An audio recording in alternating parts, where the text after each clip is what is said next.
Hey guys, this is Dardamos with Dardamos Dominions, and I'm here with the van player Gazlov. Say hi, Gazlov. Hello, everybody. This is Gazlov. And Balin ended up having some medical issues with his kid. I think they broke a bone or something, so I have Kirby with me. Backup YouTuber, what's up? So we're going into turn 8, and the expansion is just getting going. And with the van player, you just said that you got your E3 D1 mage got assassinated from an event. So I'm kind of curious as to what happened with that. Yeah, so sometimes when you find a death site, and maybe it's just a particular death site, you'll get a little skeleton guy that'll attack you. And 99 times out of 100, this thing is worthless. It's just, he can't kill anything. But by some miracle, he murdered my dwarf. God, I wish I And could see it. yeah, it was really unfortunate because this guy, while he did just find, I think, a castle, which is He found the wonderful at this Forgotten stage in the game. Fortress. Yeah, I think it's two death, one or two earth, one death, or maybe three and two. I can't remember now. We're But looking at it. great It's site. Earth 3, Death 1, along with an Earth 1 Garden of Bones, which is what causes the event. Yeah. So great site, and it's great to have early because you get that income, you get that extra production. And yeah, he gets killed within like two search sites or site searching with them, and it's just it's like, you idiot. But it's all Now, right. how hard is it for you to create to make like dwarven hammers? 'Cause I'm sure you want to go. What actually? Let's go back a step. What is your research? What are your research goals? My very first research goal is construction 2, because with Vanheim, you absolutely need to get air quill production going. You have very, very bad research, some of the worst in the game. Made up a little by the fact that you can expand very, very easily. Are So once you you get that, my next goal is to get Conjuration 3, so I can get Summon Earth Power.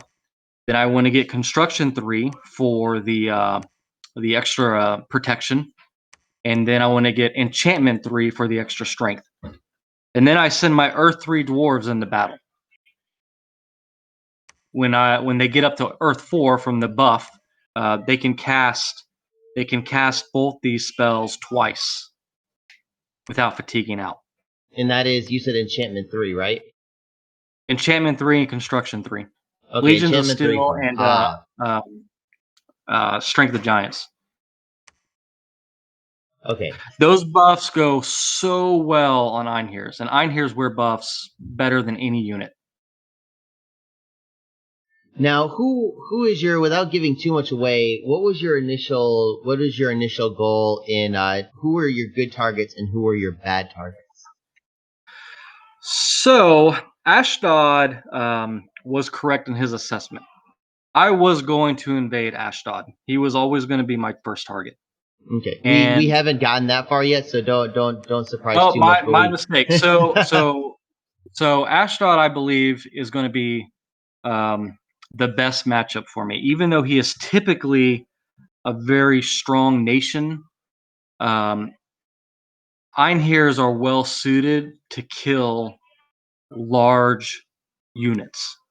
You get 6 attacks per square. These guys hit like a truck twice, and so they can really harass a unit down to the point where they can hit them quite frequently. And they're just very efficient killers of small but large units. So they take down elephants really well. They take down any of the giants really well. To my north is Ermor. Ermor is also an easier fight for Vanheim because Vanheim is a heavy priest nation. The problem is Ermor isn't worth fighting. Ermor is just there, and you just kind of need to manage him, so that you're not the target of his useless skeletons. Now, this particular Omor player has a very serious bless, and that bless is an anti-priest bless. In fact, I don't know I where he don't know got if it you from, but Have you seen the? Do you know that he went dormant? Right. That's a good idea. Yeah. So that's why he's got such a mega bless. By the way. Now, No, how is it anti-mage? What do you mean by anti-mage? Can you go into that? Well, because every time you cast a banishment spell, it affects a large area, and so every unit that banishment spell damages has a chance of being deflected through blood vengeance back onto the caster. Yeah, it's And a so if MR he ends up based hitting check, like right? yeah, and so if he ends up hitting like 6 or 7 of these blessed units, he has to make 6 or 7 checks every time he casts that spell. And I do not have regeneration, so my priests are going to eventually kill themselves. You haven't got Astral either for doing stuff like anti-magic, right? I don't have astral. So you have no anti-magic ability either. What's funny, I dude, is so don't. far I don't see any Einhirs at all in your expansion parties. Right, because I can't build them in mass yet. Okay. I can only build you can only really reasonably build about 4 or 5 Einhirs a fort. Okay. So my very first expansion party was a bunch of skin shifters, and the only reason why I mixed them in is to keep those stupid Huskarls from retreating. The Huskarls are pretty good units. They just flee. I It's mean, really they're weird. just They've got 12 morale, dude. Oh, it's one. I Okay, it's 10 morale. I Sorry. can't. I don't know. I don't know. I mean, all my years of playing Vanheim, those guys, if they would just stay and fight, they would do great. But they don't ever stay and fight. It's hilarious. Oh my goodness. So what I do is I start with a full set of skin shifters because I can recruit 10 of them at the very beginning of the turn. I don't prophesize the commander because he's not very mobile. We just got to And that last turn where you made your Vanhurst your prophet. By the way. oh yeah, and the reason I do that is because the Vanhurst can fly across the map. Basically, I mean this thing can get to thrones. Now that assumes I don't lose him, but I will always prophetize a Vanhurst because it first of all it takes um, a holy 1 to a holy 3, so that's kind of a bonus. But then you're prophetizing just a very very mobile unit that's hidden, so he can't really be targeted by a lot of things. And yeah, and he's just really useful. He's just way more useful than the commander you start with. So what I do is I just put a non-blessed unit like Skin Shifters in with his expansion party, and I kind of send him off to eventually die. I just try to take as many weak provinces with him as I can before he putters out. But then I come in and I recruit 4 Vans, and I start off by recruiting Van Herses, so they can start. The Van Herses are the backbone of the Van Empire. They build your temples, they do your expansion, they are your researchers. They are very multifunctional, and it's both good and bad. It's good in that Vanheim can focus on things, but if you have to try to do too many things with Vanheim, they're not very specialized. They're very generalist. And so, yeah, getting into wars can really slow certain goals down, like your research, because the Now same people who are researching are doing your fighting. is this your first? I'm guessing this is not your first time. How often do you play, or how many times have you played with Vanheim? So I pretty much exclusively play Vanheim and Midgard. Jeez. Okay. So you're like the Arco. You should change your name, dude. Well, yeah, in a way. I've played 2 games with Arco, and he's beat me both times. Just sad Yeah, times. he's one of the few guys that have taken games off of me, so I definitely can relate to that. He whooped my ass in the tournament, and he whooped my ass in a DE game. Ever since I've had a sour taste for DE. Yeah, I've started there. DE is not my thing. Kirby, do you play DE very often? Not very often anymore. I played it like once or twice. I actually won one of my games in DE, but that was mostly because everyone else gave up. It's just there's just so much going on. Nice. Hey, that's a victory. Yeah. Yeah. Hey, that counts. There's just so much going on. It's like you need to memorize twice as many things as when just a vanilla game. That was my problem. I felt like I finally understood Dominions, and I was like, I feel comfortable playing my games. And then I'm like, hey, let's play a DE game, and it was like learning all over again. Yeah. It was getting to college after all your grade school. You finally understood everything. You didn't have to study at all. You were good. You got to college, and all of a sudden, bam! There are 1,700 new spells, and each one, half of them are nationals. Yeah, exactly. And that's kind of my problem with DE is that you kind of just get hit by so many surprises. It's like, well, how was I supposed to counter that? I didn't even know you could do that. Now, But one I mean, question I but have. it's Okay. like, oh, go ahead. No, go ahead. No, I'm changing subject. Sorry. Oh, just to go on. I suppose over time you learn all the spells and everything, just like you did with normal dominions. It's just, I don't know. There are I some like- very good players. Yeah, I like some of the DE because it does do a little bit to balance some of the weaker nations, but then they throw in all the extra stuff, and so everything is basically like balanced by unbalance. Yeah. Now, one thing I want to transition to, when you were expanding, you took you sailed to a province near Ashdod, and you did it. Did you do that blind, or did you have a scout there? Oh, I have a scout down there. Okay, so you had a scout. You saw it was an easy province, and you went there instead of next to. Because the next turn you took a province you could have taken instead. Why did you sail instead of go adjacent? Okay, so if I remember correctly, there's a farm there, and that farm is bordering a lot of forest provinces, which tends to be a very good fort province. The risk was I didn't want to bump into Ashdod, and the farm is a high priority target for pretty much anybody in the area.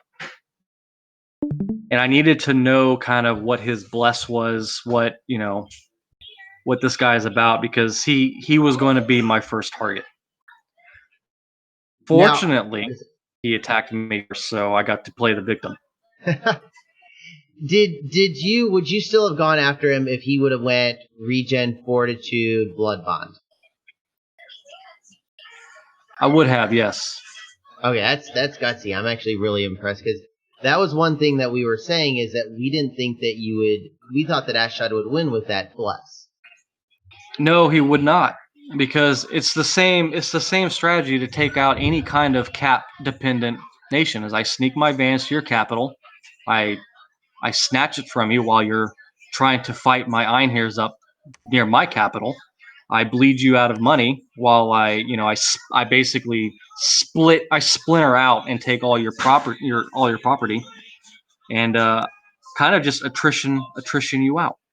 Excellent. And yeah, and Ashdod is very bad about recovering from attrition. Okay, yeah, they dude, need to be winning all the time.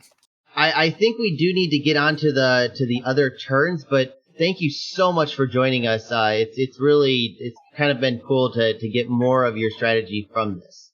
So Yeah, no problem. Anytime. Okay, we'll probably hit you up in a later turn if you're still there. And Kirby, let's move over to game table A. Is that cool? Yeah. Okay, we'll wait for Kirby. Okay, let me share my screen real quick. Cha. Okay. Got it. Now, Kirby, how much have you been watching of this? I will occasionally jump in to help end the turn if you guys aren't around. But for the most part, I've been following through the chat with the screenshots and your thoughts while you've been doing turns and stuff like that. Okay, excellent. That's so yeah. What's your thoughts so far of the expansion? Who do you think was winning expansion? So we're at the point right now where there still isn't a war. Is that correct? Yeah, the war hasn't started yet. So actually, let's just move into the turns instead, because that way I can get your idea on. Because the thing is that when you talk to the same people over and over again, you end up getting the same views. And I think that Balin and I have gotten on this mindset. A good example was the Van idea, where we thought Van would get crushed by Ashdod, whereas Gazlov there was just saying like, no, he's going to be an easy target. Oh, Let's first hit into Pan, because I'm kind of curious in your thoughts of Pan's bless or lack of bless. So do you want to talk about that? Yeah, well, Pangea white centaurs, I think like everyone is like white centaurs are so badass. You need a bless to make them super strong. The thing is, white centaurs, they're sort of like Einhirs for Pan. They or for Pan, yeah, from Vanheim. They already are strong. Is the thing. It's like giving them a bless. It can make them better, but you don't really need to. I think just because you're typically going like Turmoil 3 to get a bunch of Menaids and stuff like that, you already have the points and stuff like and things. But in all honesty, you don't really need to. So even this minimalist bless is pretty good. It'll carry you into the late game, which is, I think, what he's intending with this. This is Jared is playing Pan, right? Exactly, yes. Yeah, and so magic weapons and then the elemental resistances, those are pretty good sort of late game ideas to protect you from evocations and stuff, and then be able to counter fog warriors, which you're going to see fog warriors at some point, especially with Vanheim in a game. So okay, so he did do the magic weapon. So like you said, like he can counter Van with them. The interesting thing is that if I had a good bless, this is still kind of a little gutsy. You can see the screen, correct? Oh yeah, that is probably. I mean, white centaurs might be able to do it strictly because they have berserking. A lot of other elf nations, especially Vanheim, EA Vanheim can do it because their Einhirs are sacred. MA Vanheim, they don't need a bless for their Einhirs, but Vans. The thing is, if you're mounted, you will never get. You will never go berserk. Yeah. Oh, okay. Yeah, then we never go berserk. That's right. Yeah. So even if you take a berserk bless, it's pointless for Vanheim because they never get berserk for any of their sacreds. But centaurs are not mounted; they're just sort of regular units with extra high defense. So they can actually take that berserk, and they might be able to win just strictly Hey, dude, on I lost you berserk. somehow. Give me a second. Okay. Hey, dude. I think that my headset just went out. Oh, no, it didn't. It's weird. Can you hear me now? Oh yeah, I can hear you. Okay, maybe it wasn't. I don't know. Okay, so you're saying they have extra high defense. Now the thing is I want you to look at this real quick, dude. Look at the white centaur's hit points, and they haven't even touched the guys yet. Yeah. So they've been taking.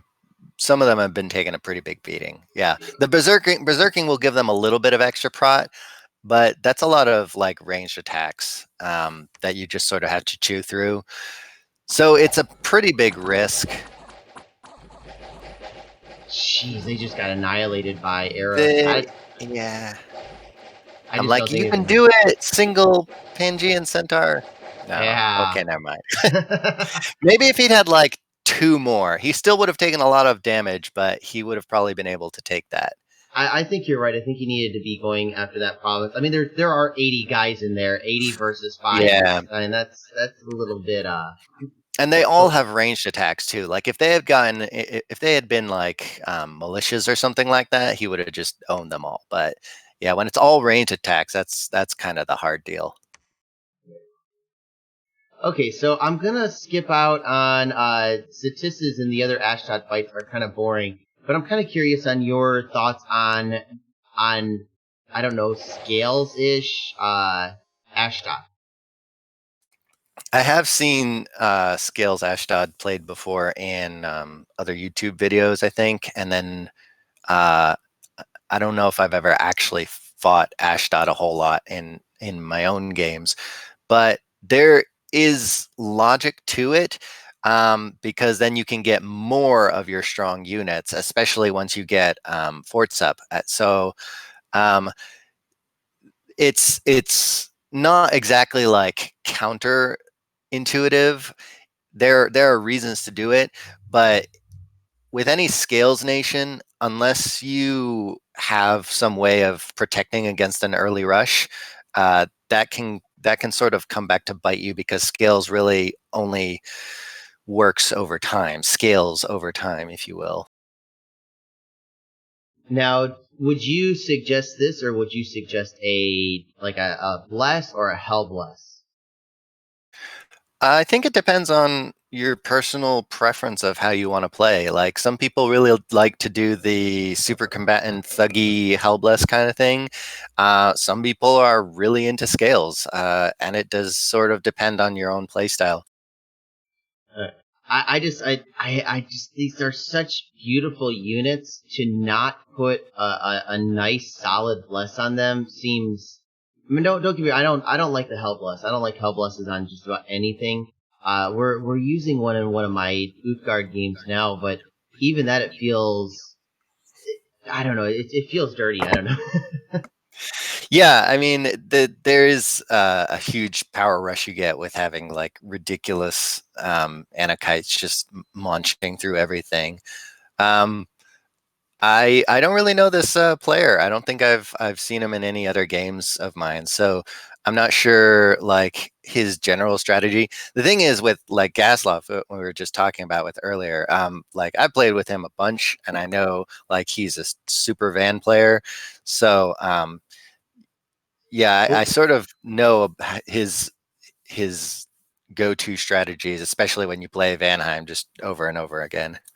Ashdod is John Sigmarunden was his old name. He changed his name. Ah, okay, gotcha. So I never played games with him either, but I do know him from from a long time. He is a experienced, or he's been playing for a long time. Oh, he was in that one DE game that I won the other that I was Was talking about. nice. Yeah, Was he one of them that gave up? yeah. Well, pretty much. Yeah, it was a really long game. Okay, so moving on to Airmore. So this province previously had been hit by Ulm, and Ulm just got annihilated, and then Airmore took it with no losses. Yeah. That's Vanheim. We were looking at that one while Van was talking. Scalaria. Did you get to see Scalaria start, dude? Yeah. I remember listening to you guys talking about the his start with the river and everything. I mean, like, he is just completely hedged in here. I mean, in some ways, you want that as Scalaria, because you want to be able to have borders that other people can't attack you across, and then turtle until it's too late for them to stop you. Okay, so this is Pan's. So Pan's Dominion is here, and he went heat, so he should be safe over this border for at least a little while until Scalaria starts going wild. But yeah, I was really surprised. Ulm gave up. I mean, this is 2 away from Ulm's cap, and he gave this up to Scalaria.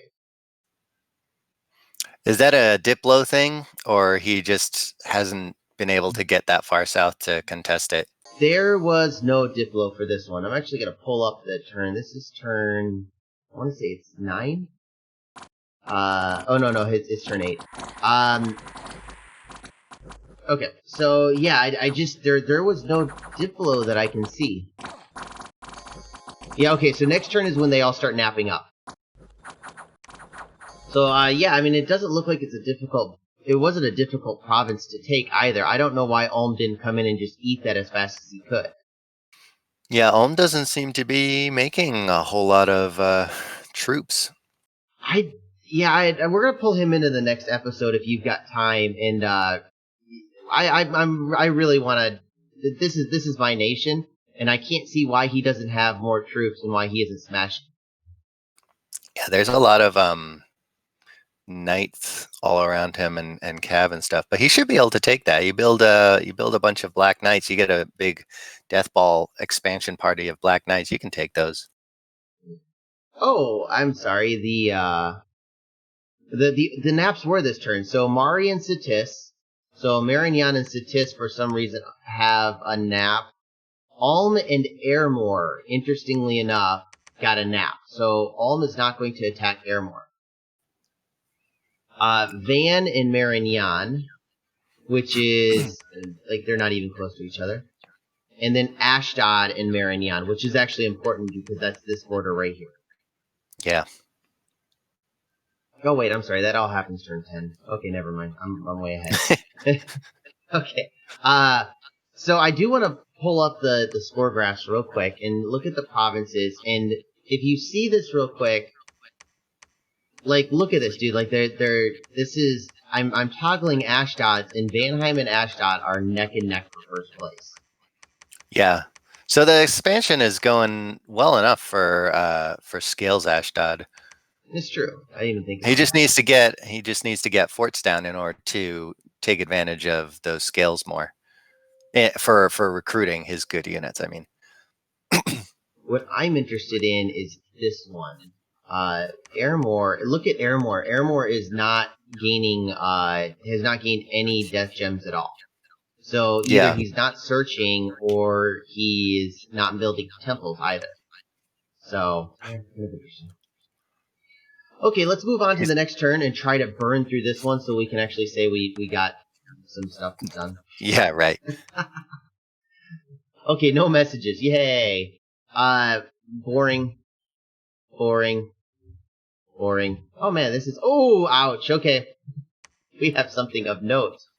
So this is looks like a stray arrow there. This is the province on the border between Ashdod and Van. Yeah, that was that farm province I think he was mentioning. What the crap? What? Oh no! Oh no! No, there no, they come. No! Those dang militias. Oh, harass penalty -4. I mean, they still only how? This must be some brilliantly lucky. He's still at 16 defense. He got double hit. Is he fatigued? What the crap happened? Okay, I'm super interested in seeing what happened. Okay.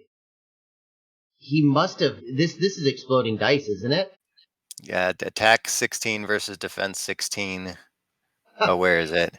He has 8 attack. That means he rolled a 12 here, an 11 here, and an exploding dice to 14 here. All within 4 attacks. Man, that sucks. God, that was bad luck, dude. That was just absolute bad luck. The militia's revenge. And see, the thing is, the Vans are just killing them on the way out. Yeah, even with the -4 because they're retreating. Yeah, there's not even any commanders there anymore. Like, a scout can take that province now. That's hilarious. God, just really bad luck. And then another Grippa once again face checks with his slave. Now, did you see the latest episode? No, I haven't gotten to watch it yet. Okay, this is gonna go bad because of the slave commander getting hit. How would you fix this so that it would not happen? My standard script for commanders is hold scripted to the max and then stay behind troops, and then they just sort of stand in the back, and maybe give them like one commander or one unit on guard commander, but... So yeah, in this case, you would actually... Oh god. Yeah, I mean, he runs into the front lines. It's hilarious. See, a hold, stay behind troops would have stopped this disaster. What's interesting is the last time he had another reason why he got destroyed, and that's because his line wasn't long enough. He didn't put 2 groups. This time, he just didn't put them on hold. So, group here would have saved him last time. Hold, stay behind troops would have saved him this time. So yeah, just really interesting. Poor Grippa. Poor Grippa. He's had 2 of these turns. And then he also face planted Cataphracts. So, oh yeah, as Cataphracts do. Yeah. This is probably the end of this group. He's got 2 Huskarls and 4 Skin Shifters, but they've done their job. It's turn 9, and he's finally he's taking less attrition from this group than what Pan has with White Centaurs. Yeah. But if you're throwing, if you threw that group into 80 Lion Tribe, he wouldn't have won either. That's true. Interesting note, I think that I would have actually done something with shields here if I had Horse Tribe. You do 1 turn of them, you put them way up front, and then they just soak all the arrows, and then you have the other guys come up behind. Yeah, definitely want shields with this many massed archers. And you probably, back to the Lion Tribe example, you could do the same with that as well. Yeah, if Ulm were going into that province, he could probably take it pretty easily with shield troops. Exactly. There are times to diversify. These guys are not the catch-all. People always say that they're the best one, and they are the best one, but they are not the only one. So, yeah, expansion game is just slightly different from the rest of early game, like your first war, and then mid game. You gotta have different strategies for each of those as you're progressing. Yeah, a good Ulm player will use all of the tools in their toolkit. Interesting note: Ashadas went underwater. I don't think anybody else has gone underwater yet. And we have like an Ermor and Scalaria in the game, and so I say that being surprised. Yeah, exactly. Well, Scalaria has a hard time because they need to get Mound Kings to go under, and they need to get their skeleton production. But Ermor maybe thinks that the water is theirs, and so they're taking their time. I don't know. You can't.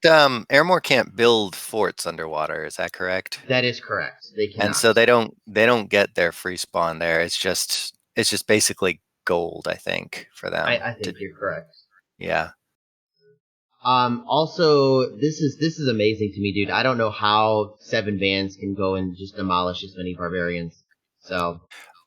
Yeah, well, he's got a pretty strong bless, but I think there was some level of luck involved in that.